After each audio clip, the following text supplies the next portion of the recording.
ঘাটশিলা ভারতের ঝাড়খণ্ড রাজ্যের পূর্ব সিংভূম জেলার একটি শহর। এর পাশ দিয়েই বয়ে গেছে সুবর্ণরেখা নদী। বাঙালি হিসাবে ঘাটশিলার নাম মনে পড়লেই সর্বপ্রথম যে জায়গাটির কথা মাথায় আসে তা হলো কথাসাহিত্যিক বিভূতিভূষণ বন্দ্যোপাধ্যায়ের স্মৃতি বিজড়িত বাড়ি। কিন্তু ঘাটশিলা ও তার পার্শ্ববর্তী জায়গা ঘুরতে গেলে শুধু সুবর্ণরেখা নদী বা বিভূতিভূষণ বন্দ্যোপাধ্যায়ের বাড়িই নয়, দেখে নিতে পারেন অনেক প্রসিদ্ধ মন্দির, জলপ্রপাত, গহীন অরণ্য, বিশালাকার লেক ও অসংখ্য ছোট বড় টিলার মতো পাহাড়। লেকের ধারে বসেই দুপুরের সুস্বাদু খাবার খেয়ে আবার সেই লেকের জলে উপভোগ করতে পারেন স্পিডবোটের দুরন্ত গতি। তাহলে আর দেরি না করে শুরু করছি 2 রাত 3 দিনের ঘাটশিলা ও তার পার্শ্ববর্তী এলাকার ট্যুর প্ল্যান। ভিডিওটি প্রথম থেকে শেষ অবধি দেখার অনুরোধ রইল। এর মধ্যেই আপনারা কোথায় থাকবেন, কোন গাড়িতে ঘুরবেন ও দিনভিত্তিক কোন কোন স্পট কভার করবেন তার পুরো প্ল্যান, যোগাযোগ করার ফোন নম্বর ও আনুমানিক খরচ সবই দেওয়া রইল।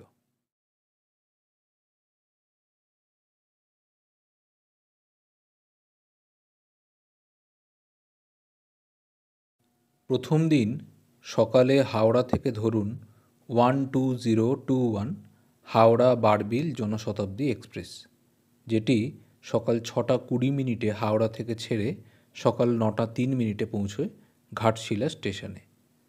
এছাড়াও 12871 এবং 22861 ইস্পাত এক্সপ্রেস ধরেও আপনারা ঘাটশিলা পৌঁছতে পারেন।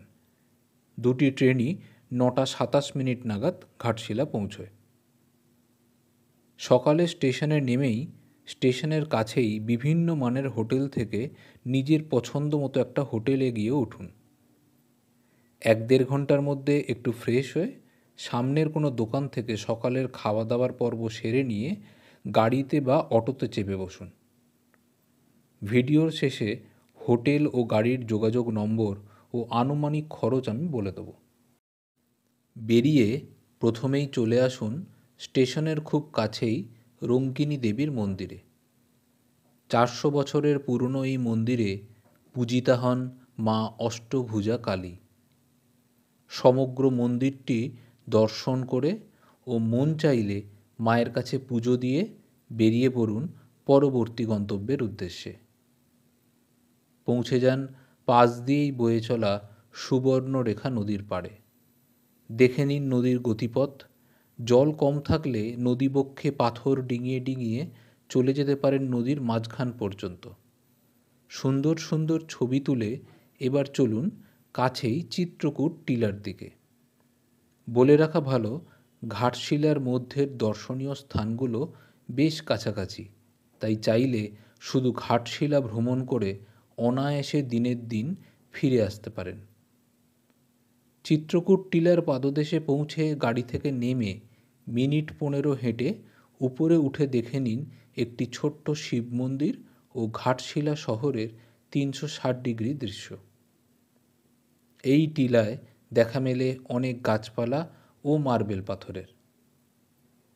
চিত্রকূট টিলা থেকে নেমে এবার এগিয়ে চলুন 14 কিলোমিটার দূরে অবস্থিত ধারাগিরি জলপ্রপাত দেখতে।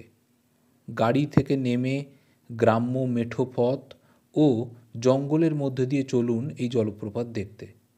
ধারাগিরির পর্বতের গা বেয়ে 21 ফুট উচ্চতা থেকে এই জলপ্রপাত নিচে নেমে আসছে।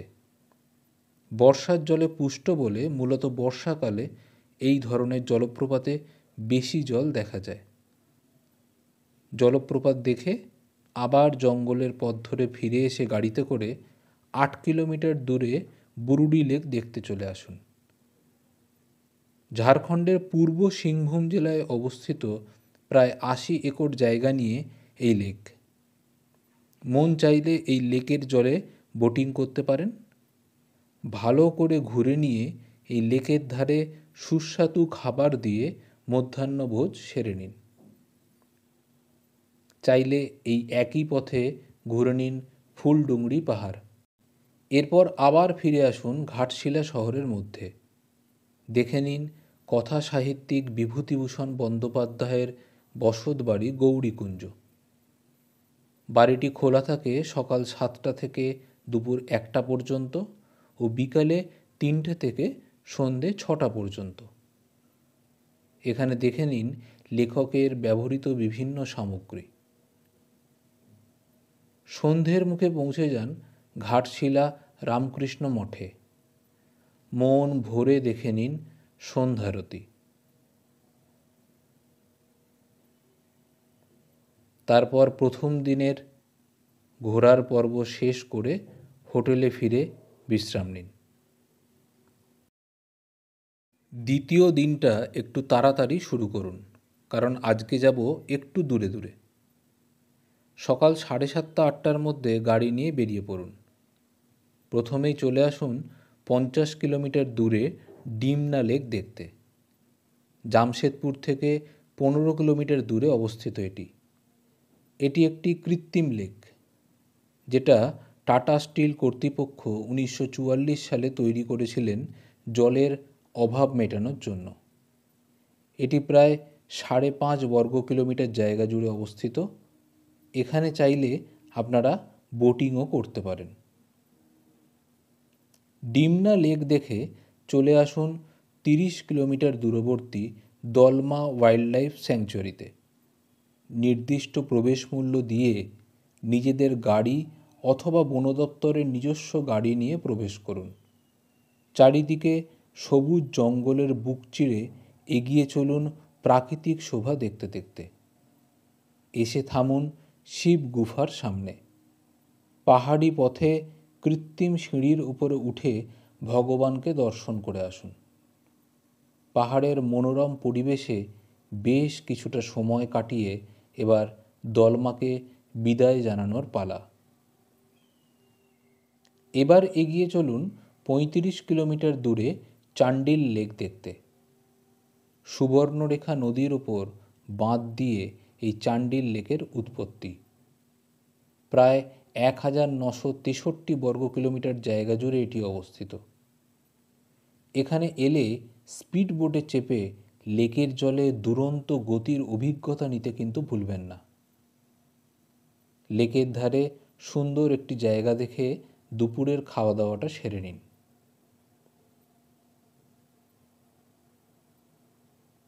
চান্ডিল লেক দেখে এরপর চলে আসুন প্রায় 22 কিলোমিটার দূরবর্তী জামশেদপুর শহরের প্রাণকেন্দ্র অবস্থিত জুবলি পার্কে। বেশ কিছুক্ষণ পার্কের চারিদিকে ঘুরে বেরিয়ে ছবি তুলে ভালোই লাগবে আপনাদের। এরপর সন্ধেবেলায় দেখে নিন লেজার লাইট শো। দিনের শেষে ফিরে চলুন ঘাটশিলার উদ্দেশ্যে। আজ তৃতীয় দিন। একই রকমভাবে সকাল সকাল তৈরি হয়ে বেরিয়ে পড়ুন। আজ কিন্তু হোটেল ছেড়ে দেওয়ার পালা। হোটেলে কথা বলে নিজেদের মালপত্রগুলো হোটেলেই রেখে যান। প্রথমেই চলে আসুন রাতমোহনা ও সুবর্ণরেখা নদী দেখতে। ছোট্ট বেনিশোল ঝর্ণা এসে মিশেছে সুবর্ণরেখা নদীতে। এই জায়গাটিকেই রাতমোহনা বলে। পূর্ণিমার রাতে চাঁদের আলোয় নাকি এই জায়গাটি মায়াবী লাগে।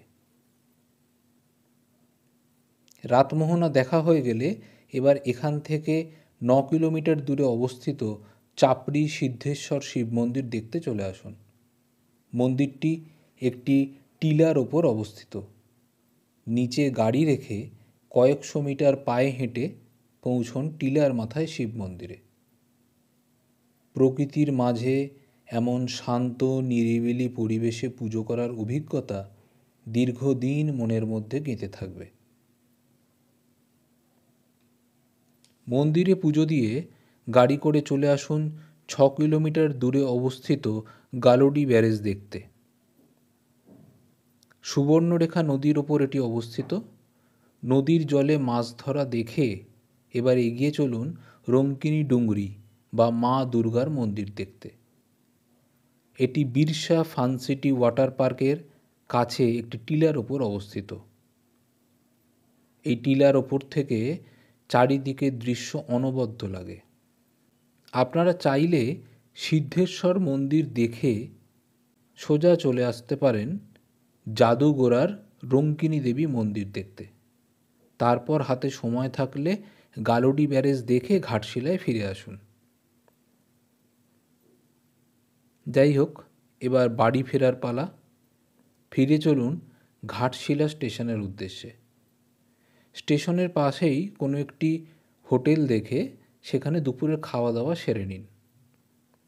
সেরে নিয়ে হোটেল থেকে ব্যাগপত্র নিয়ে ট্রেনে উঠে বসুন বাড়ি ফেরার জন্য।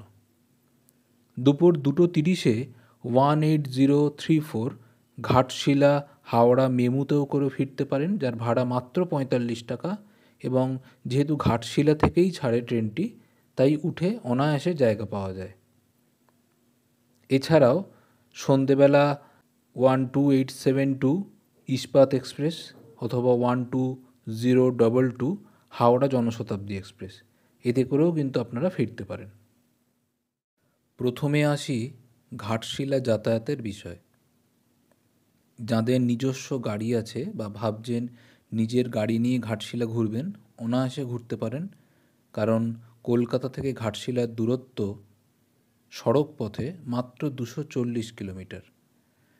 তাই সকাল সকাল বেরিয়ে দুর্গাপুর এক্সপ্রেসওয়ে ধরে পাশের লিখে দেওয়া এই রুট ধরে আপনারা পৌঁছে যেতে পারেন ঘাটশিলা। কিন্তু যারা ট্রেনে যাবেন তারা পাশের লিখে দেওয়া এই ট্রেনগুলো অ্যাভেল করতে পারেন। সব কটা ট্রেনই খুব সকালে ছাড়ে এবং 9টা 9:30টার মধ্যে ঘাটশিলা পৌঁছে যায়। ঘাটশিলা স্টেশনের পাশে অনেকগুলো হোটেল রয়েছে। তার মধ্যে কিছু হোটেলের কন্ট্যাক্ট নাম্বার আমি এই স্ক্রিনে দিয়ে দিচ্ছি। তো আপনারা আপনাদের রুচি অনুযায়ী এবং প্রয়োজনীয়তা অনুযায়ী হোটেল পছন্দ করে সেখানে থাকতেই পারেন। কিন্তু একটাই কথা বলার, স্টেশনের কাছে হোটেল নিলে যাতায়াতের পক্ষে অনেকটাই সুবিধা। আমরা অনেকজন ছিলাম, সেই জন্য বড় গাড়ি করে ঘুরেছি। এছাড়া অটোয় করেও ঘোরা যায়। অটোয় করে মূলত ঘাটশিলার ভিতর যে জায়গাগুলো আছে এবং আশেপাশের জায়গা কাছাকাছি সেগুলো ঘোরা যায়। আমরা কয়েকটা দূরবর্তী জায়গায় গেছিলাম, সেক্ষেত্রে অটোয় করে ঘুরলে কিন্তু সময় সংকুলন নাও হতে পারে, সেক্ষেত্রে বড় গাড়ি করে ঘোরাটাই বাঞ্ছনীয়। তো বড় গাড়ি এবং অটো দুটোরই কিছু নম্বর আমি দিয়ে দিলাম, এখানে আপনারা যোগাযোগ করতে পারেন।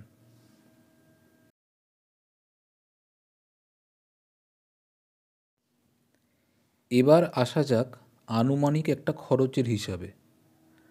আমি 6 জনের হিসাব ধরে বলছি, কারণ বড় গাড়িতে মোটামুটি 6 জন খুব আরামসে বসতে পারবেন। ট্রেনের যে সাধারণ যে চেয়ার কার আছে অর্থাৎ 2S, তাতে মাথাপিছু ভাড়া হাওড়া থেকে ঘাটশিলা পর্যন্ত 135 টাকা করে। অর্থাৎ 6 জনের যাওয়ার ভাড়া পড়ছে 810 টাকা এবং ফেরার ভাড়া পড়ছে 810 টাকা, অর্থাৎ মোট 1620 টাকা। এবার আসা যাক হোটেলে। তো মোটামুটি মধ্যম মানের যদি কোনো এসি রুম বুক করেন ডাবল বেড, সেগুলো মোটামুটি 1000 টাকা করে ভাড়া। তো সেক্ষেত্রে 6 জনের জন্য 3টে ঘর লাগছে, অর্থাৎ দিন প্রতি 3000, অর্থাৎ আমরা 2 দিনের জন্য ভাড়া নেব। তো 2 দিনের ভাড়া পড়ে যাচ্ছে সর্বমোট 6000 টাকা। বড় গাড়ি অ্যাভারেজলি প্রতিদিনের জন্য 3500 টাকা করে নেয় ঘোরানোর জন্য। তো এটা পুরো 3 দিনের জন্য যদি কন্ট্যাক্ট করে নেন, সেক্ষেত্রে ওই মোটামুটি 10,500 টাকা মতো খরচ পড়বে। বড় গাড়ি বলতে যেমন স্করপিও। আর হচ্ছে যেটা আমাদের বাঙালিদের মূল খরচ, সেটা হচ্ছে খাবার খরচ। তো মোটামুটি দিনে যদি 4 বার, অর্থাৎ সকালে ব্রেকফাস্ট, দুপুরে লাঞ্চ, সন্ধেবেলা অল্প কিছু স্ন্যাক্স এবং রাত্রির ডিনার স্বাভাবিকভাবে খাওয়া দাওয়া করেন, তাহলে 350 টাকা করে মাথা পিছু, অর্থাৎ প্রতিদিন 6 জনের 2100 টাকা করে, সেই হিসাবে 3 দিনে 6300 টাকা মতো খাবার পিছনে খরচ হতে পারে। তো এই হিসাবে যদি দেখি, মোটামুটি যোগ করলে দাঁড়াচ্ছে 6 জনের 2 রাত 3 দিনে ঘাটশিলা যাতায়াত হাওড়া টু হাওড়া খরচ পড়ছে 22,800 টাকা, অর্থাৎ মাথা পিছু 3,800 টাকা করে। এর সাথে আনুষাঙ্গিক জল কেনার ব্যাপার আছে, টুকটাক কিছু রাস্তায় মানুষের খেতে ইচ্ছে হতেই পারে, সেই সব মিলিয়ে আমি যদি ধরি 4,000 টাকার মধ্যে আপনারা অনায়াসে একটা 6 জনের দল বানিয়ে ঘুরে আসতে পারেন ঘাটশিলা। ভিডিওটা যদি আপনাদের খুব ভালো লেগে থাকে এবং যদি কোনো উপকারে আসে তাহলে নিশ্চয়ই জানাবেন, ভিডিওটা লাইক করবেন, শেয়ার করবেন। আর যদি কোনো প্রশ্ন থাকে নিচে কমেন্ট করে আপনারা সেই প্রশ্নটা করতে পারেন, আমি আমার যথাসাধ্য জ্ঞান দিয়ে সেটার উত্তর দেওয়ার চেষ্টা করব। আশা করি সকলে ভালো আছেন এবং কামনা করব সকলে ভালো থাকুন, খুব ভালো ভালো জায়গায় ঘুরে বেড়ান।